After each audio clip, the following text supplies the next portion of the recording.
यहाँ पे मैं दिशा कारिया आप सभी के लिए कॉमर्स वाला इस चैनल पे एक बहुत ही बेहतरीन और इम्पोर्टेंट वीडियो क्लास 12th के बच्चों के लिए लेकर आई हूँ। एग्जाम्स बहुत ही नजदीक आ चुकी है। यहाँ पे ज्यादातर बच्चों ने अपना सिलेबस कंप्लीट कर लिया है।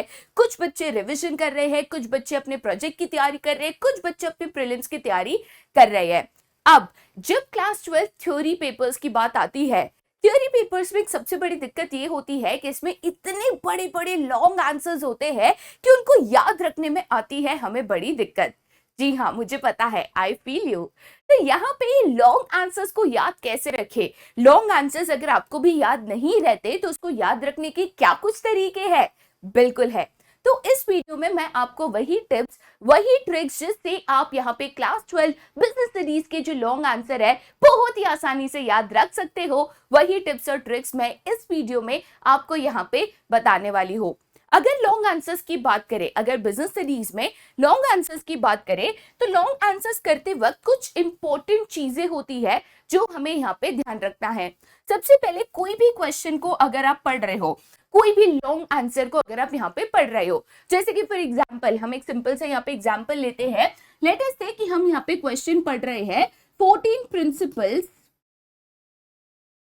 Of Henry fair. ठीक है, अब देखो बेटा, अगर मैं यहाँ पे क्वेश्चन पढ़ रही हूँ 14 प्रिंसिपल्स ऑफ हेनरी फेयर, मुझे भी पता है कि भाई बोर्ड एग्जाम के लिए बहुत इंपॉर्टेंट क्वेश्चन है, तो इसको मिस करे बिना मैं यहाँ पे जा नहीं सकती। इस क्वेश्चन को पढ़ते वक्त सबसे पहली चीज मुझे यहाँ पे क्या करना है, तो सबसे पहली चीज कभी भी आपको यहाँ पे फोकस करना है ऑन कंसेप्ट क्लैरिटी। देखो बेटा, क्वेश्चन को या आंसर को यहाँ पे समझने के लिए, याद रखने के लिए पहली चीज होती है कि उसके कंसेप्ट को क्लियरली समझना। आज भी कई बच्चों की आदत होती है क्वेश्चन समझे ना समझे, पल्ले पड़ा नहीं पड़ा, हम तो क्या करते हैं, ऐसे बुक लेते हैं, ऐसे रट्टा मारना रट्टा मारना रट्टा मारना शुरू करते हैं।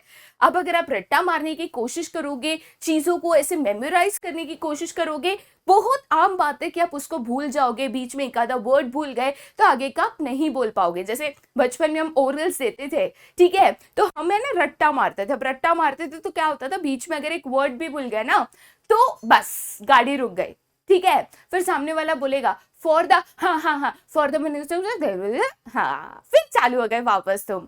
तो ये चीज आपको अभी इस स्टेज पे बंद करनी है। अगर आप अभी भी इसको कर रहे हो तो प्लीज इसको तुरंत रोक दीजिए, क्योंकि यहाँ पे जो आपकी कंसेप्ट्स है काफी ज्यादा टेक्निकल हो जाते हैं, बहुत ज्यादा कंसेप्ट्स, बहुत ज्यादा यहाँ पे क्वेश्चंस एंड आपके सब्जेक्ट्स यहाँ पे हो जाते हैं, तो इनको सभी को रट्टा मारना मुश्किल है और साथ ही साथ इसका कोई मतलब नहीं है, कोई काम का भी नहीं है। तो पहली चीज, क्वेश्चन को यहाँ पे याद रखने से पहले फोकस करिए कि आप वो क्वेश्चन को समझो, उसका जो मतलब है, उसकी जो अहमियत है, उसका जो इंपॉर्टेंस है, उसका जो यूजेज है, उसको आप लॉजिकली कंसेप्ट क्लैरिटी के साथ यहाँ पे समझने की कोशिश करिए। एक बार आपको लगता है ये क्वेश्चन मुझे समझ में आ गया, अब बात आती है कि एग्जाम में जब भी क्वेश्चन आएगा तो मुझे क्वेश्चन को प्रॉपर्ली यहाँ पे लिखना है। लिखने के लिए मुझे उसके जो पॉइंट्स है, उसकी जो वर्डिंग्स है, उसके जो लाइंस है, जो सेंटेंसेस है, कुछ हद तक याद रखना जरूरी है। लेकिन यहाँ पे आपको मेन चीज जो यहाँ पे सेकंड पॉइंट आपको यहाँ पे फोकस करना है वो है कि रीड द क्वेश्चन। ठीक है, देखो बेटा, मैंने क्वेश्चन को यहाँ पे समझ तो लिया। अब मैं जो भी बुक को यहाँ पे रेफर करती हूँ, चाहे वो नोट्स हो, चाहे वो क्लास नोट्स हो, चाहे रेफरेंस बुक हो, चाहे वो एनसीईआरटी हो या फिर कोई टेक्स्ट बुक हो, मुझे इस क्वेश्चन को ओपन करके उसको पॉइंट वाइज, लाइन वाइज मुझे 1 से 2 बार कम से कम मुझे उसको रीड करना है। उसके बाद मैं थर्ड चीज के ऊपर यहाँ पे जाऊंगी and that is right in your own words. अब देखिए बेटा, सबसे बड़ी दिक्कत या सबसे बड़ी प्रॉब्लम बच्चों को क्या आती है, या हम कहाँ पे बहुत ज्यादा स्ट्रेस हो जाते हैं, हमें लगता है कि जब हम क्वेश्चन को पढ़ते हैं तो जैसे बहुत सारी रेफरेंस बुक में जो लैंग्वेज गिवन होती है काफी ज्यादा डिफिकल्ट होती है। इंग्लिश के डिफिकल्ट वर्ड्स इस्तेमाल करके, कुछ जार्गन्स इस्तेमाल करके ये किताबों को बनाया जाता है या ये आंसर्स को बनाया जाता है। अब हमें ये लैंग्वेज याद नहीं रहती, या इस लैंग्वेज में हमें लिखना होता है तो समझ नहीं आता, अरे यार ये वर्ड नहीं आ रहा है, ये वर्ड याद नहीं रह रहा है, ये चीजें बहुत ज्यादा होती है। सबसे पहली चीज तो दिमाग से ये बात निकालना बहुत जरूरी है कि टेक्स्ट बुक या रेफरेंस बुक में जो गिवन है एग्जैक्टली वो लिखना यहाँ पे बिल्कुल भी जरूरी नहीं है। क्वेश्चंस के जब भी आप आंसर्स लिखते हो या खुद से जब भी आप नोट्स बनाते हो, जो कि बहुत जरूरी है, हमेशा उसको ओन वर्ड्स में बनाने की कोशिश करिए। टेक्स्ट बुक में जो लिखा है सेम टू सेम कॉपी करना है, सेम टू सेम लिखना है, ये आपको कतई नहीं करना है।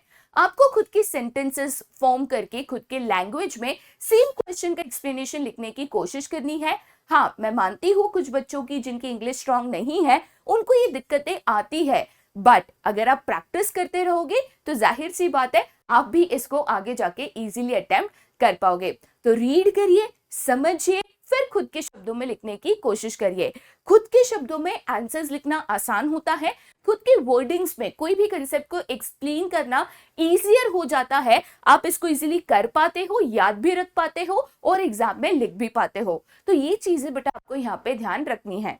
अब आती है सबसे इंपॉर्टेंट बात, ये चीजें तो हम कर लेंगे, चलो ठीक है, आपने बोला मैम कंसेप्ट को समझना है, हम समझ चुके हैं, आंसर्स को रीड कर चुके हैं, चलो नोट्स भी हम खुद के वर्ड्स में बना लेंगे।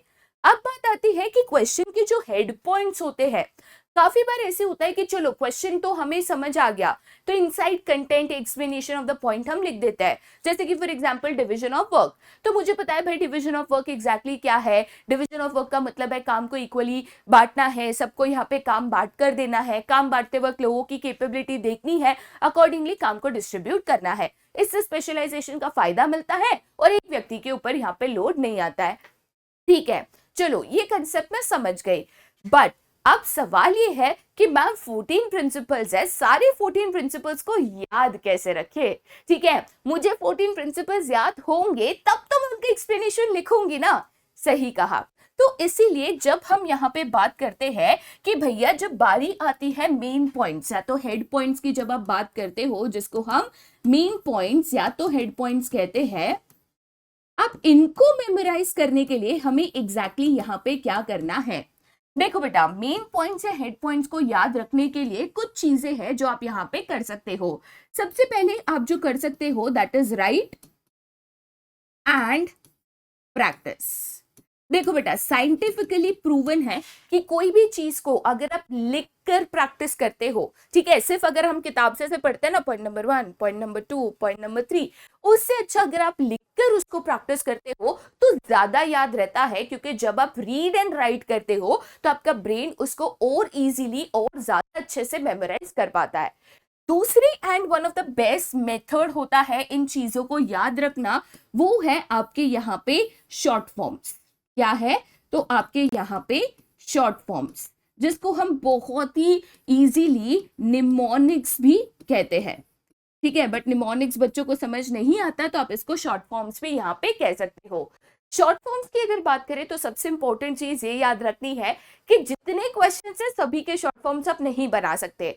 अब आपके बिजनेस स्टडीज में करीबन 80 to 90 क्वेश्चन हो सकते हैं, तो 80 to 90 क्वेश्चन के शॉर्ट फॉर्म बनाओगे तो 80 to 90 क्वेश्चन के शॉर्ट फॉर्म को याद रखने के लिए शॉर्ट फॉर्म बनाना पड़ेगा। ये पॉसिबल नहीं है। तो आपको क्या करना है, ये जो शॉर्ट फॉर्म्स है ये सिर्फ इस्तेमाल करना है ओनली फॉर इंपॉर्टेंट क्वेश्चंस।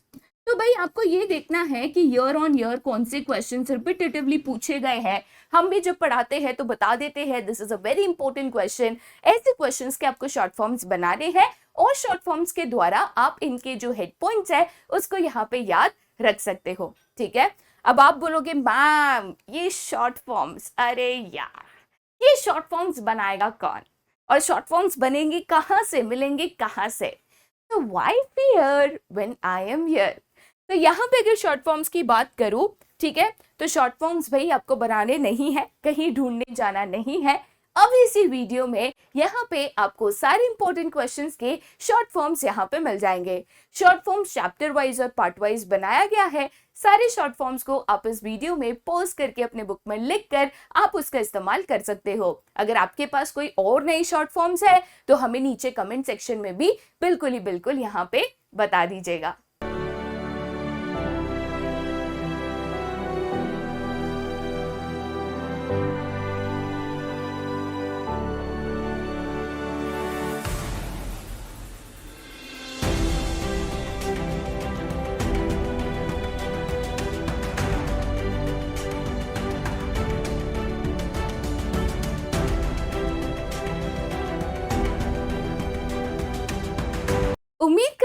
यहाँ पे सारे के सारे शॉर्ट फॉर्म्स भाई आपको यहाँ पे रेडीमेड तो मिल गए हैं। जैसे कि मैंने पहले भी बताया कि अगर आपके पास और कोई क्वेश्चन के यहाँ पे शॉर्ट फॉर्म्स है तो नीचे कमेंट सेक्शन में जरूर बताइएगा, और इन शॉर्ट फॉर्म्स का इस्तेमाल कर कर ये जो लॉन्ग आंसर के पॉइंट्स याद रखने की परेशानी है भाई इसको आज से यहाँ पे भूल जाइएगा। उम्मीद करती हूँ शॉर्ट फॉर्म्स आपको जरूर काम में आएंगे। आज के लिए यहीं पे बाय बाय, दोबारा बहुत जल्दी मिलेंगे, पर तब तक के लिए bye bye and take care.